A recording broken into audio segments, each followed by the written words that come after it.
29절에서 34절입니다. 요한복음 1장 29절에서 34절.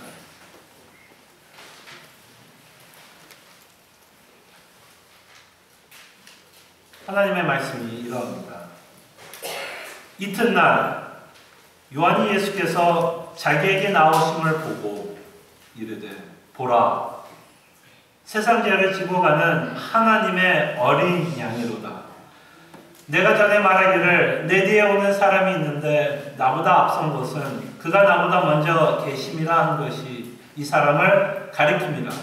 나도 그를 알지 못하였으나 내가 와서 물로 세례를 베푸는 것은 그를 이스라엘 나타내려 함이라 하니라.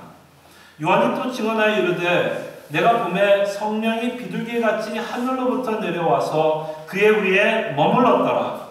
나도 그를 알지 못하였으나 나를 보내어 물로 세례를 베풀라 하신 그이가 나에게 말씀하시되 성령이 내려서 누구 위에든지 머무는 것을 보거든 그가 곧 성령으로 세례를 베푸는 이인 줄 알라 하셨기에 내가 보고 그가 하나님의 아들이심을 증언하였노라 하니라. 아멘. 찬양대에서 하나님께 찬양하시겠습니다. 오늘 우리가 살펴보고 있는 본문은 기독교의 핵심 메시지입니다. 하나님의 어린 양. 하나님의 어린 양. 이 어린 양이 없이는 기독교도 없고요. 복음도 없습니다. 오늘 드디어 요한복음을 통해 성경 전체의 주인공이신 어린 양 예수 그리스도를 만나게 됩니다. 오늘 보고 있는 본문을 좀 저희들이 이렇게 한번 생각해 보면서 본문을 봤으면 좋겠어요. 마치 세례 요한이 9시 뉴스에 나오는 기자 역할을 한다라고 한번 생각해 보시면 좋을 것 같아요. 9시 뉴스에 나오는 기자. 그래서 지금 이 세례 요한이 지금 어떤 현장에 가 있는 거예요. 현장에 가서 이 예수 그리스도를 만나고 있는 그 모습을 저희들에게 지금 생중계해 준다고 생각하면 좋을 것 같아요. 우리에게 보도한다고 생각하면 좋을 것 같아요. 마치 텔레비전에서 9시 뉴스를 보면서 그 사건 현장에 있는 것처럼 오늘 이 세례 요한이 예수 그리스도를 만남으로써 그 사건에 우리들을 초대하고 있고 우리도 예수 그리스도를 만나기를 세례 요한이 바라고 있는 것을 보게 됩니다. 그래서 세례 요한을 통해서 예수 그리스도를 만나고 있는 모습을 보도하고 있는데 세례 요한은 이렇게 보여줍니다. 예수님이 세례를 받고 있는 모습을 저희들에게 보여주고 있고 이렇게 세례를 받고 나서 성령 하나님이 임하시는 모습을 저희들에게 생중계를 보여주고 있고 그 다음에 하나님의 아들이시다 라고 우리에게 보도하고 마지막으로 그 하나님의 아들이 하나님께서 보내신 어린 양이다 라고 저희들에게 증언합니다. 마치 기자처럼 그 사건을 우리에게 생생하게 보여주고 있으며 이 세례 요한은 구약에서 하나님 아버지께서 준비한 어린 양 예수 그리스도를 증거합니다. 그래서 이 세례 요한의 눈을 통해서 우리에게 보도하고 있는 이 예수 그리스도를 우리는 하나님 아버지께서 준비하신 어린 양인 것을 저희들이 확신할 수 있게 됩니다. 자, 그럴 때 저희들이 오늘 이 세례 요한이 예수 그리스도를 증거하고 있는 이 내용을 저희들이 조금 시간상으로 조금 다시 한번 재구성을 해본다면 아마도 세례 요한이 보라! 세상 죄를 짊어지는 어린 양이라고 선포하고 있는 이 말씀은 사실은 맨 마지막에 있던 사건을 미리 말씀하고 있다라고 생각해 볼 수 있을 것 같아요. 그러니까 미리 예수님이 누구인가를 빵 선포하고 나서 이제 설명한다라고 본다면 시간상으로 우리가 재구성한다면 아마도 예수님은 먼저 세례를 받았을 것이고 세례를 받은 후에 성령 하나님이 임하셨고 그 성령 하나님이 임하시는 모습을 통해서 세례 요한이 논평을 하는 거죠. 그는 하나님의 아들. 그리고 나서 구약에서 준비한 바로 바로 그 어린 양이시다 라고 저희들에게 말씀하고 있습니다. 그래서 우리는 이 사건 하나하나를 여러분과 함께 저희들이 좀 살펴보려고 합니다. 자, 그럴 때 세례 요한이 처음으로 우리에게 보도하고 있는 내용은 자신에게 세례를 받고 있는 예수 그리스도를 보고합니다. 근데 여러분 어떠세요? 좀 이상하지 않으세요? 아마 여러분들 주일학교부터 아니면 요한복음이나 공관복음서를 읽어보시면 너무 익숙한 내용일 거라고 생각이 듭니다. 예수님이 세례 요한에게 나와서 세례를 받고 있는 모습, 익숙해서 우리가 질문을 하지 않을 수도 있는데요. 한번 생각을 좀 해봤으면 합니다. 예수님이 세례 요한에게 세례를 왜 받고 있을까요? 왜 받고 있을까요? 아니, 목사님 뭐 세례를 받을 수 있겠죠. 뭐 예수님이 세례 요한한테 세례 받는 게 뭐가 그렇게 중요할까요? 라고 생각을 해볼 수 있을 것 같지만 지금 사실 예수님이 세례 요한에게 세례를 받는 건 엄청난 사건입니다. 왜 이것이 엄청난 사건이고 왜 우리는 좀 질문을 하게 되냐면 한번 생각해 보세요. 세례 요한이 베푸는 세례의 성격은 어떤 세례였습니까? 지난주에도 여러분 혹시 기억을 하시면 세례 요한이 베푸는 세례의 성격은 죄인들에게 베푸는 회개의 세례였어요. 그러니까 누가 받는 세례예요? 죄인들이 받는 세례였습니다. 그런데 이 죄인들에게 받는 이 회개의 세례를 누가 받고 있어요? 예수님이 받고 있다는 거예요. 죄인들이 받는 세례에 예수님도 이 세례를 받고 있다는 것이 우리로 하여금 질문을 하게 하는 겁니다. 왜 예수님이 죄인들이 받는 회개의 세례를 받고 있을까? 그가 죄인이어서요? 그가 죄인이어서요? 물론 아니죠. 여러분 성경을 잘 알고 있다면 물론 예수님은 죄가 없으신, 그죠? 요한복음을 통해서 그가 참 빛이라고 말씀하셨습니다. 정말 거룩하고 흠이 없고 죄가 없으신 예수님이었어요.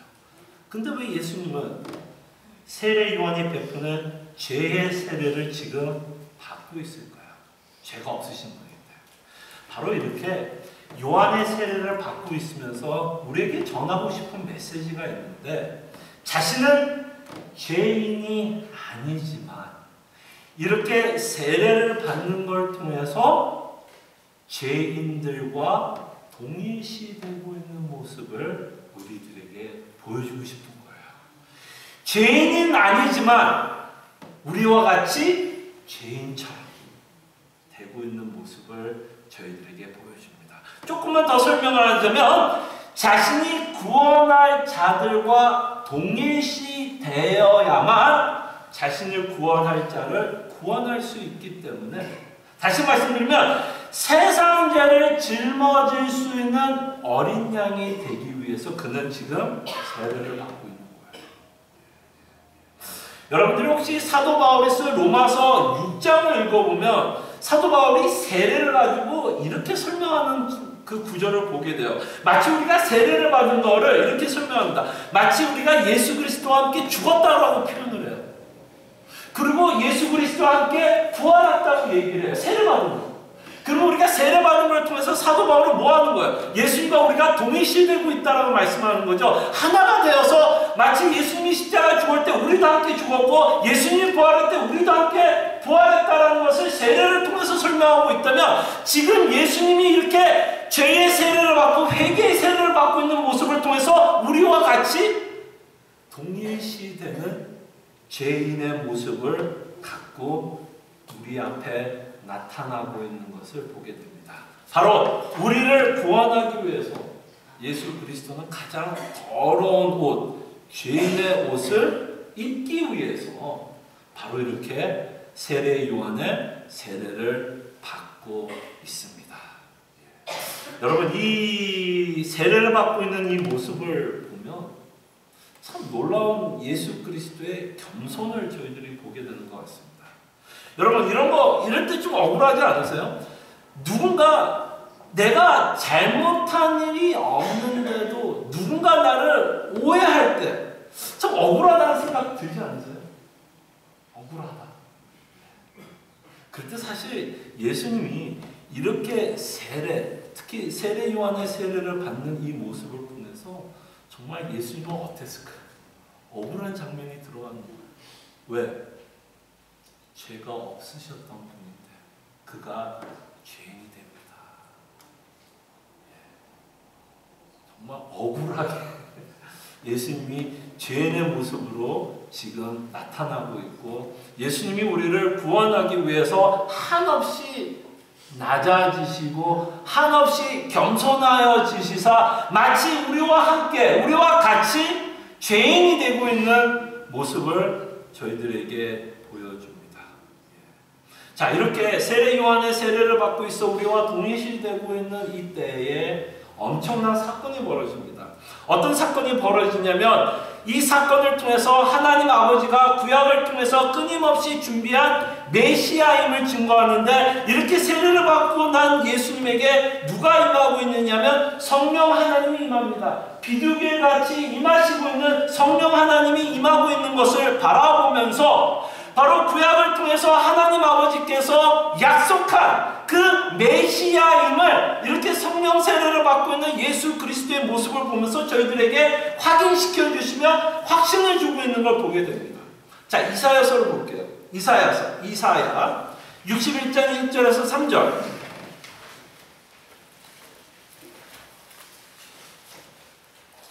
주보를 참고해 주시면 되겠습니다. 자, 보세요.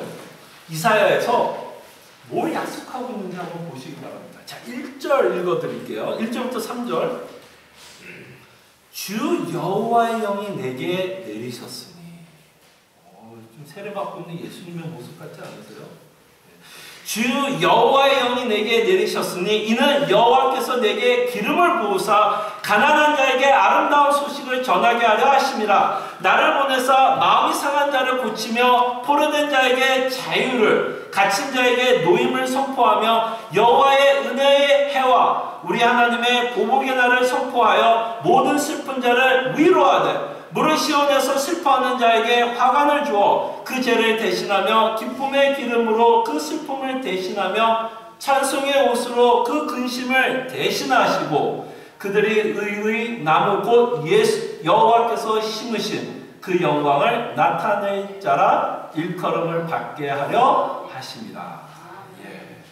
그때 제가 잠깐 1절을 읽어드리면서 주 여호와의 영이 내게 내리셨으니, 주 여호와의 영이 내게 내리고 있는 이 모습이 바로 어떤 모습이냐면 예수 그리스도께서 세례를 받으시고 성령 하나님을 받고 있는 모습을 저희들이 본다면 바로 이 이사야 1장에 나왔던 이 예언이 예수 그리스도로 말미암아 성취되고 있는 것을 보게 되죠. 바로 구약에서 준비한 그 주의 여호와의 영이 임하시는 분이 바로 예수님인 것을 말씀합니다. 자, 그럴 때 이 1절은 우리가 예수님을 이해하는데 굉장히 중요한 또 인사이트를 하나 주는데요. 자, 이렇게 주 여호와의 영이 내게 내리셨으니 이는 여호와께서 내게 뭘 했다고요? 기름을 부으사. 여러분, 이 기름을 붓는다라는 말을 좀 유식한 히브리어로 표현하면 어떤 단어인지 아세요? 메시아가 기름 부은 자의 메시아라고 그래요. 그럼 이렇게 주의 영이 내리고 있는 자가 지금 기름을 붓고 있다면 그 자가 어떤 자라는 얘기예요? 메시아. 바로 그 구원을 감당할 직분을 갖고 있는 메시아인 것을 보게 됩니다. 그래서 우리는 알 수 있는 거예요. 그래서 세례 요한이 그 성령이 임하시는 그분을 보면서 누구라고 선포해요? 메시아, 하나님이 준비한 그 어린 양이었다라고 확신하면서 우리한테 보여주는 겁니다. 바로 구약에서 약속한 일이 세례 요한 앞에서 벌어지고 있기 때문에 그는 확신 있게 우리에게 보여주는 거예요. 바로 그 예수님이 구약에서 기다렸던 바로 메시아, 부은 받은 자였다라고 말씀하시면서 예수님이 그 하나님 아버지가 준비한 예언의 성취자인 것을 보여주면서 진정한 메시아며, 제가 읽어드렸던 이사야 61장 1절에서 3절을 통해서 이 메시아가 뭘 한다 그래요? 뭘 한다 그러죠? 아름다운 소식을 전할 거라고요. 아름다운 소식. 아름다운 소식. 그 아름다운 소식에는 어떤 내용이 들어왔냐면 이 예수 그리스도를 통해서 위로의 말씀을 전할까라고 말씀합니다. 아름다운 소식을 전할 자, 우리를 위로할 자라고 성경은 말씀합니다. 그래서 성경은 이 예수 그리스도께서 전하고 있는 이 아름다운 소식을 통해서 무엇을 받으라는 거예요? 위로를 받으라는 거예요. 우리의 참 위로자 되시는 예수 그리스도를 저희들에게 소개를 합니다. 자, 그럴 때 저희들이 좀 한 가지 고민이 되고 저희들의 어떤 안타까운 모습을 저희들이 보게 되는 것 같습니다. 지금 예수 그리스도를 통해서 우리에게 아름다운 소식은 이제 복음을 전할 거고, 그 복음을 통해서 위로를 받으라는 것이 하나님의 말씀인데 우리가 좀 문제가 있는 것 같아요. 어떠세요, 여러분? 우리의 문제는 뭔 것 같아요? 우리는 분명히 아름다운 소식, 예수 그리스도의 복음을 알고 있고 이것을 통해서 위로를 받아야 한다는 것을 알고 있지만 이상하게 그 그리스도의 복음에 위로받는 것이 쉽지가 않다는 걸 보게 됩니다. 그러지 않으세요, 여러분? 그리스도의 복음으로 정말 위로받는 것이 말은 쉽지만 진짜 위로받는 건 쉽지 않아요. 한번 생각해 봅시다. 여러분 곰곰이 생각해 보세요. 여러분들이 우리가 하나님 앞에 불평하는 것 중에 하나, 가장 크게 불평하는 것 중에 하나가 뭐예요? 여러분들이 계획했던 것, 여러분들이 꿈꿨던 것, 그거 이루어지지 않고 내가 뜻한 대로 준비한 대로 이루어지지 않으면 여러분 보통 마음 어때요? 좀 화나지 않으세요? 내가 이걸 어떻게 계획했는데, 내가 이걸 이루기 위해서 얼마나 노력했는데 하면서 화나잖아요. 그래서 그 화가 또 어디까지 가요? 먼저 주변에 있는 사람한테도 화내지만 누구한테까지 화를 내요? 아니 당신이 이럴 수 있어? 내가 당신을 위해서 얼마나 봉사도 많이 하고 예배도 드리고 뭐하라고 그러면 이것도 하고 저것도 다 했는데 당신 내가 이렇게 계획했던 거 이거 조금 들어주는 거 그렇게 힘들어. 하면서 불평불만 해야 하네. 그 복음이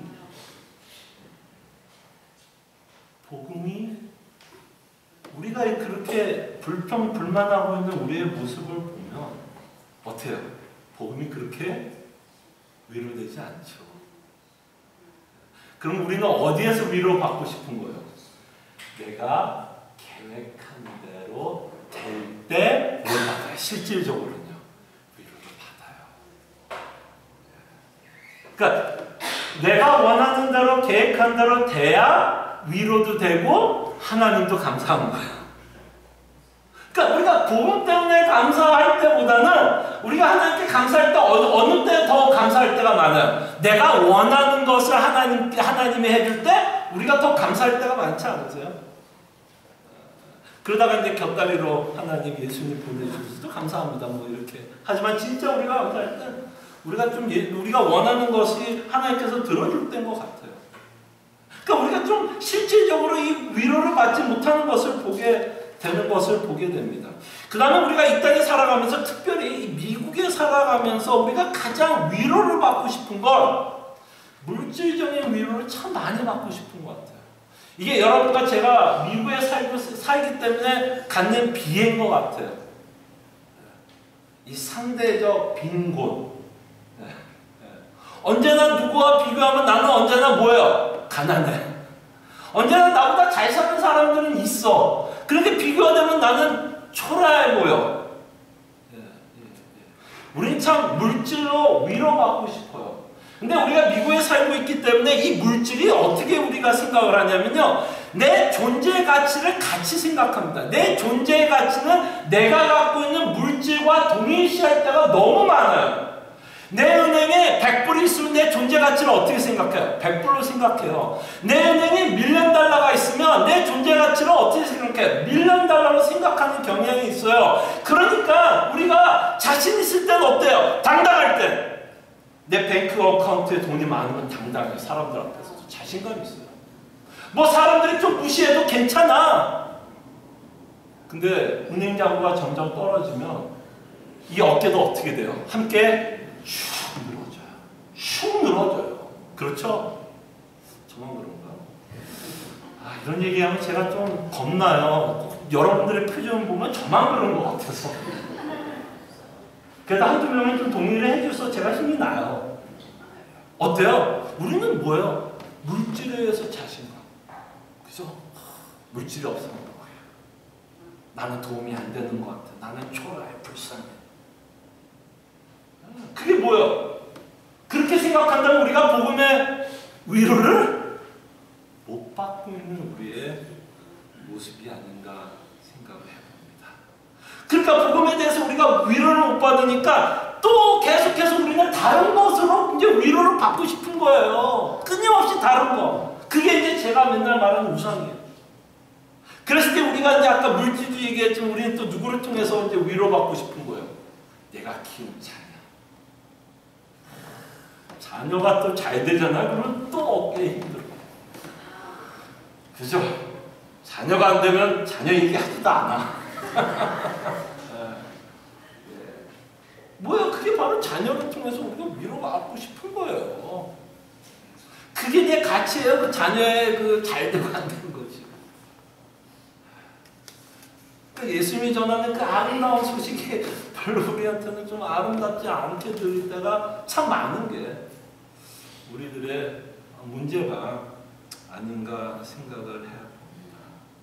그때 왜 성경은 왜 이런 것에 대해서 그렇게 집요하게 시비를 거는 이유는 딴 게 아니에요.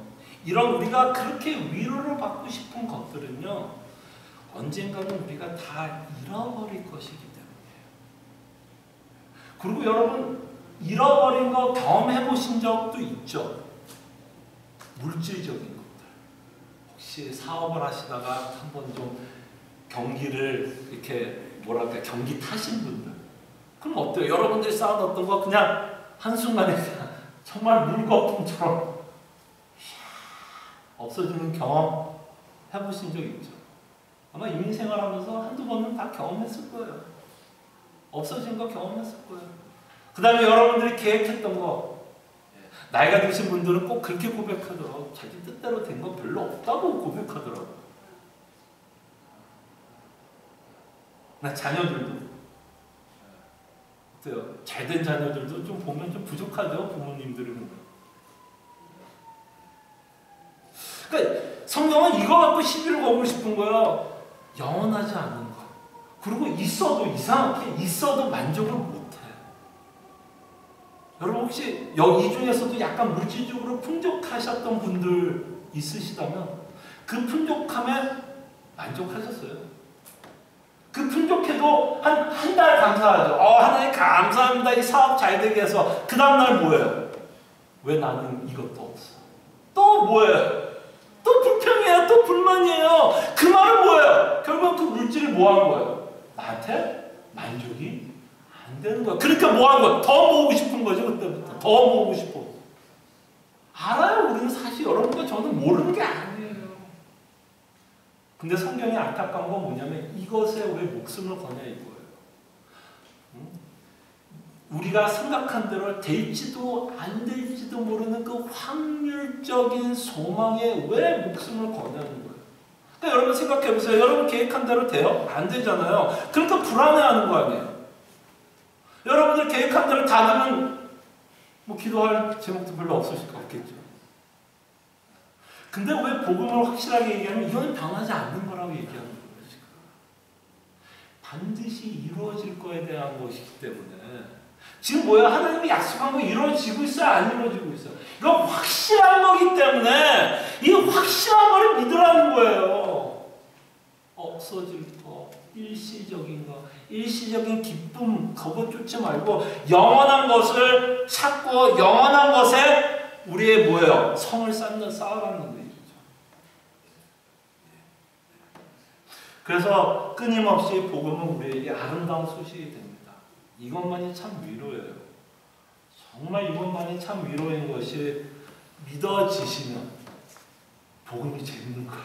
예수 믿는 게 재밌는 거예요. 이게 안 믿어지면 재미없어요. 재미없어요. 그래서 정말 이 예수 그리스도께서 우리를 위로하려고 하는 그 메시지가 우리가 진정 위로될 수 있도록, 우리가 그렇게 설득될 수 있도록 우리가 정말 계속해서 기도해야 되고 하나님의 말씀을 살펴봐야 할 거라 생각이 듭니다. 그래서 이렇게 성령 하나님이 임하시면서 다시 한번 세례 요한은 이 예수님이 하나님의 아들이라고 선포합니다. 이 하나님의 아들이라는 부분은 우리가 생각할 수 있는 주제가 너무 많은데 한 가지만 여러분들에게 말씀을 할게요. 여러분들 하나님의 아들이라고 선포되고 있는 이 장면을 세례 요한이 선포하잖아요. 근데 사실 세례 요한이 선포되기 전에 공관복음서를 읽어보면 어떤 내용이 먼저 있어요. 성령이 임하고 하늘에서 내 사랑하는 아들이 선포된 걸 뭐 하는 걸까요? 세례 요한은 그거를 듣고 지금 뭐 하는 거예요? 하나님의 아들이라고 선포한다고 볼 수 있죠. 자, 그럴 때 공관복음서에 보면 하늘에서 이 아들에 대해서 뭐라고 선포해요? 내 사랑하는 아들이라고 선포합니다. 이게 참 중요해요. 내 사랑하는 아들이라는 부분이 굉장히 중요합니다. 왜냐하면 여러분, 이 사랑하는 아들이라 그러면 여러분들이 이 하나님과 이 예수 그리스도가 얼마나 긴밀하고 얼마나 사랑했던 관계인 거를 저희들이 조금 이해하기 위해서 하나님께서 우리에게 주신 스토리가 하나 있어요. 여러분들이 굉장히 잘 아는 내용 중에 하나가 아브라함이 하나님이 아브라함에게 시험을 주실 때 이삭을 바치라고 했을 때 이삭이 어떤 이삭이라고 표현해요? 내 사랑하는 독자 이삭.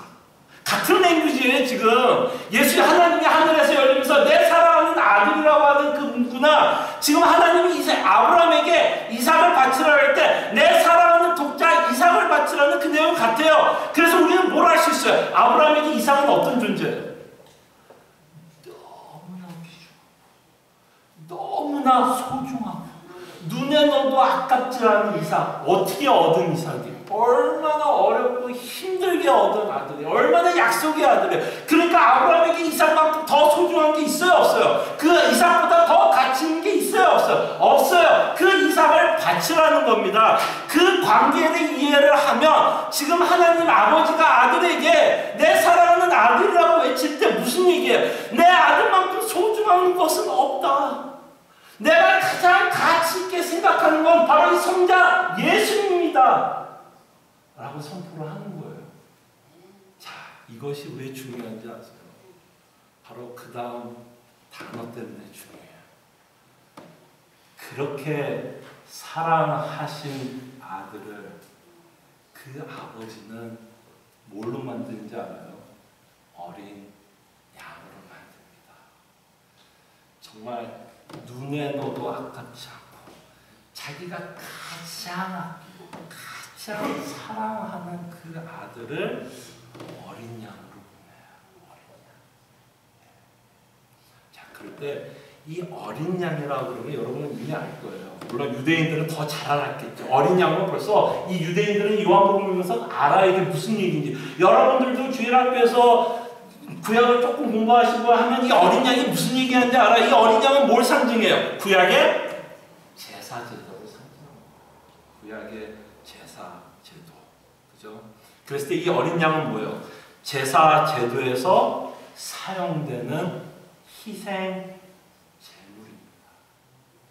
그럴 때 하나님 아버지가 그토록 가장 소중하고 아끼고 눈에 넣어도 아깝지 않을 그 성자 예수님을 뭘로 만들어요? 희생 제물로 만듭니다. 하나님의 어린 양은 하나님으로부터 어린 양, 그러니까 하나님으로부터 온 어린 양이라는 의미가 들어가 있어요. 아버지가 자기가 가장 사랑하는 그 아들을 희생 제물로 지금 보내는 겁니다.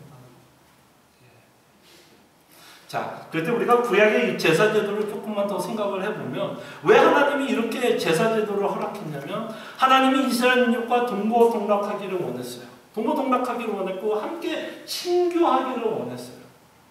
근데 이렇게 이스라엘 민족과 동고동락하고 친교를 하기 위해서는 반드시 해결되어야 하는 큰 문제가 있습니다. 그것은 바로 죄 문제가 해결되지 않는 동고동락 친교 없어요. 끊임없이 뭐예요? 동고동락하면 하나님이 이스라엘 민족을 어떻게 할 수밖에 없어요. 그냥 계속해서 심판하고 죽이고 그거밖에 없어요. 원수입니다. 서로 철진적 원수로밖에 살 수가 없어요. 그러니까 하나님이 원하는 그 친교, 사랑의 관계를 나눌 수가 없게 됩니다. 그래서 하나님은 그 사랑의 관계를 나누고 싶어서 뭘 허락하냐면 이 구약의 제사를 허락해서 뭘 해결하시려고 그러냐면 죄 문제를 해결하시려고 하는 거예요. 바로 이 제사 제도를 통해서 죄의 문제를 해결하시고 있고, 그래서 이렇게 어린 양을 제사를 드림으로써 죄의 문제가 해결되고 있는 것을 이 구약 제사 제도를 통해서 상징하고 있습니다. 그럴 때 우리가 이 구약의 제사 제도를 생각하면서 우리는 몇 가지 교훈을 받게 돼요. 어떤 교훈을 받게 되냐면 죄의 문제가 해결되기 위해서는 반드시 피를 흘려야 합니다. 죄의 삭은 사망이에요. 여러분, 하나님은요, 이 세상을 만드신 천지를 지으신 하나님이에요. 근데 천지를 지을 때 뭘로 만들었어요? 말씀으로 만들었죠. 그럼 죄의 문제는 이러면 안 돼요? 내가 너를 용서한다. 돼요, 안 돼요? 안 돼요. 말로 그냥 용서가 안 돼요. 용서하기 위해서 뭐가 들어가요? 반드시 피가 들어가야 돼요. 왜? 죄의 삭은 심판입니다. 죄의 삭은 사망이고 반드시 심판이 있어야 한다는 걸 보여주고, 반드시 심판이 있어야 한다는 거죠. 그럴 때 이 어린 양이 이렇게 제사를 드리는 이 모습을 통해서는 어떤 걸 상징하냐면 심판을 받고 있는 모습을 상징합니다. 피를 흘림으로써. 여러분, 이거 한번 현장 학습해봤으면 좋겠어요. 제가 할 수 있을지는 모르겠지만 여러분, 한번 진짜 여러분들이 지금 구약의 유대인이라고 생각해보세요. 여러분들이 키우고 있는 바둑이를 데려오라고 합시다. 여러분, 개 키우신 분 계세요? 어린 양은 별로 와닿지 않을 것 같아서 개로 표현하는 거예요. 여러분, 개 키우신 분 있으세요? 여러분, 개 키우면 그 개가 어때요? 여러분 애야, 애. 그죠? 하나의 자녀예요. 개가 그만큼 여러분 오래 개랑 살면 그 개하고 어태치되고 정말 사랑을 나눠요. 그래서 어떤 집사님은 저한테 이렇게까지 얘기해서 17년을 개를 키웠는데요. 그 17년 동안 그 개를 키웠는데 그 개가 죽으니까 그 집사님이 저한테 심각하게 말하더라고요. 뭐라고 말하냐면 다시는 개 안 키운다. 왜? 너무 슬프더라고요. 그런 개를 지금 매일마다 데려오는 거예요. 지금 구약의 제사가요. 여러분들이 키우는 그 동물을 데려와서 매일같이 죽인다고 생각해봐요. 여러분 키우는 바둑이. 여러분 정말 그 바둑이가 여러분 앞에서 정말 보는 앞에서 제사장에서 칼이 꽂히면서 피가 흐르고 그 각이 이렇게 가려진다 그래서 이게 다 내장을 빼고 다 한다고 생각해보세요. 그래야 뭐가 있어요? 제사함이 있어요.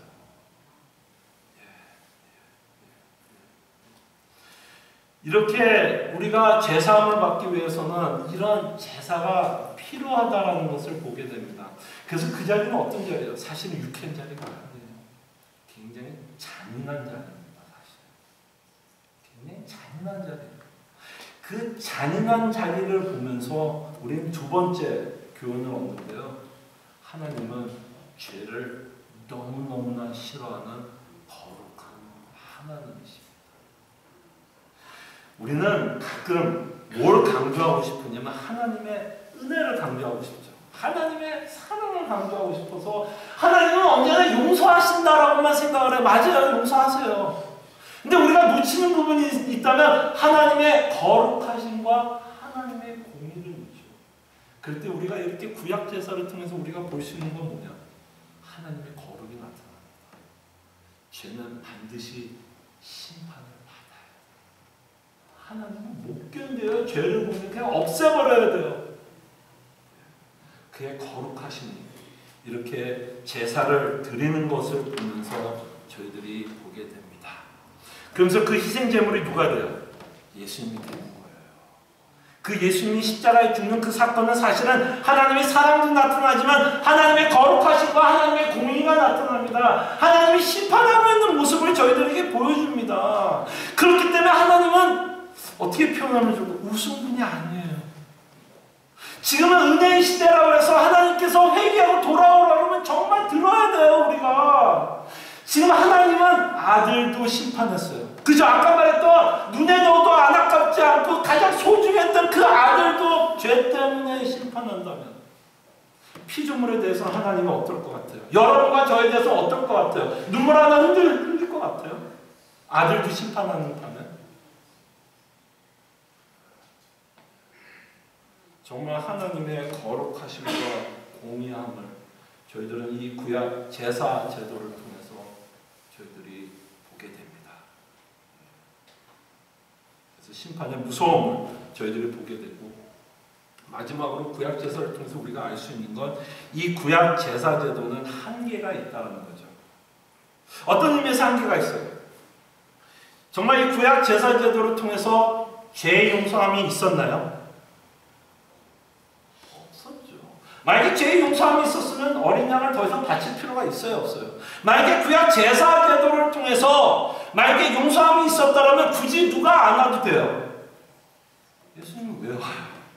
올 이유가 없잖아요. 그렇게 예수님이 오시는 걸 보면 우리가 뭘 알 수 있냐면 구약 제사 제도는 단지 상징이었다. 이것에 의해서 구원이 있지 않음을 저희들이 보게 되고 구약 제사보다 더 나은 제사가 필요하다라는 것을 보게 됩니다. 그래서 구약 제사보다 더 나은 제사로 우리는 어린 양이신 예수 그리스도를 보게 됩니다.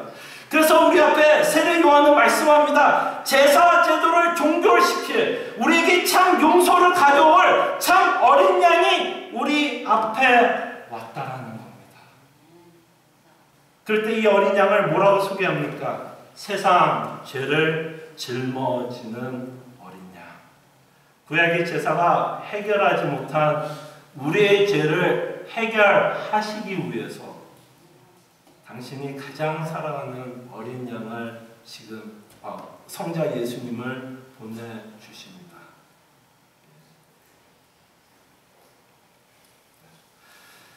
그는 세례 요한의 세례를 받음으로써 우리의 모든 죄를 안고 그가 십자가에 죽으심으로써 이제 우리의 죄를 사하여 줄 것을 저희들에게 보여줍니다.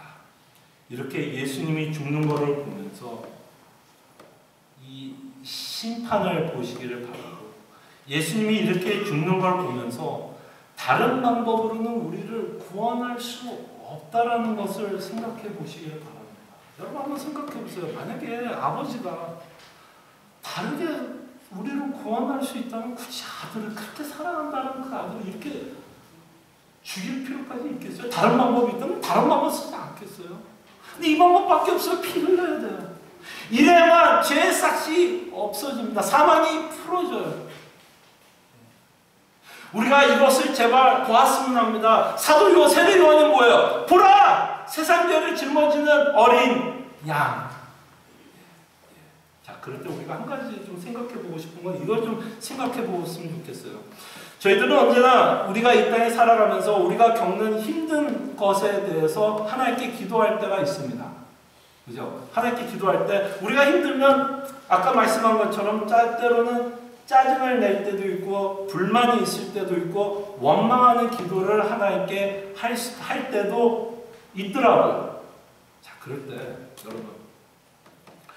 여러분들이 이 땅에 살아가면서 힘든 것만 하나님께 짜증내고 불만하고 원망을 갖고 기도하는 게 아니라 하나님 아버지와 그 아들이 우리를 구원하시기 위해서 얼마나 힘들었을까도 함께 생각해 주셨으면 합니다. 무슨 말인지 알겠어요? 우리는 우리 생각만 해요. 그냥 내가 힘든 것만 생각해요. 내가 안 풀린 것만 생각해요. 그래서 하나님께 원망과 불평하지만 정말 여러분들을 구원하기 위해서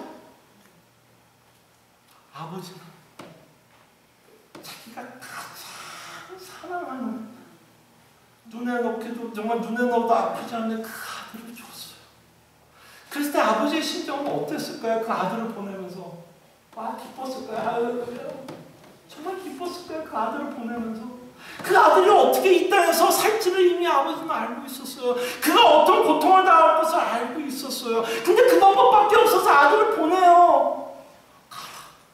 네가 가야겠다. 내가 다른 방법이 있다면 다른 방법으로 내 백성들을 구원하고 싶은데 이 방법밖에 없으니 너가 가야겠다. 그때 아버지의 마음은 어떻겠어요, 여러분? 그리고 그 아들은 어땠어요? 그 아들은 어땠어요? 그 십자가에 죽으면서 뭐라고 탄성을 외칩니까? 아버지, 아버지, 왜 나를 버리시나이까? 버리시나이까? 이렇게 해서 여러분들을 구원하셨어요. 이렇게 해서 여러분들과 저를 구원했어요. 근데 우리는 언제나 하나님 앞에 이것 좀 해주세요. 저것 좀 해주세요. 이거 안 해주면 이래서 불평, 저거 안 해주면 이래서 저래서 뭔가. 아버지가 여러분에게 줄 게 더 없어요. 무슨 말인지 알겠어요? 아버지가 여러분들에게 더 줄 게 없어요. 왜? 가장 귀한 거 줬다니까. 더 줄 게 없어요. 가장 가치 있는 걸 여러분들에게 줬어요. 가장 가치 있는 것. 우리를 구원하기 위해서 하나님 아버지와 아들이 그 희생과 눈물을 바라보시길 바랍니다. 저는 이것이 여러분들에게 위로가 되었으면 좋겠어요. 여러분들이 원하는 것이 되어서 위로받는 게 아니라 이 아버지와 아들이 나를 구원하기 위해서 이 일을 계획하고 이루고 있는 이것이 나에게 참된 위로가 되었으면 합니다. 그럴 때 마지막으로 여러분에게 질문하면서 마치겠습니다. 여러분들은 어떤 메시아를 원합니까? 어떤 메시아였으면 좋겠어요? 복음도 참 좋지만 그래도 그래도가 있어요. 아니면 정말 세상 죄를 짊어지는 메시아를 여러분들 원하십니까? 정말 세상 죄를 짊어지는 예수님을 바라볼 때 우리가 참된 위로를 받는다라는 것. 옛날에 저희 그 수학 선생님이 이런 말을 했어요. 수학 선생님이 이제 공식을 막 가르쳐 주는데 공식을 가르치면서 학생들이 하도 이해를 못하니까 선생님이 너무너무 답답해서 소리를 지르면서 뭐라고 그러면 이해가 안 되면 외우라고 그랬어요. 저 외우기까지 하세요. 그냥 힘들 때 주님 이것만 풀어주시오 라고만 아니라 힘들 때 스스로 외치세요. 아, 내 가장 큰 문제를 하나님께서 해결해 주셨구나. 내 가장 큰 죄의 문제를 해결해 주셨구나. 감사합니다. 이 고백이 있는 나포지 교인들이 진심으로 소원합니다. 기도하겠습니다. 사랑하는 내가 풍성하신 주님, 복음이 우리에게 참된 위로와 감사가 되게 하여 주시옵소서. 우리가 단지 알고 있는 지식으로 끝나는 것이 아니라 정말 이 성경에서 말씀하고 있는 것처럼 복음이 너무나 아름다운 소식이고 이 아름다운 소식이 나를 위로하는 기쁨의 소식이 되게 하여 주시옵소서. 감사하고 살아계신 예수 그리스도 이름으로 기도합니다. 다 같이 일어나서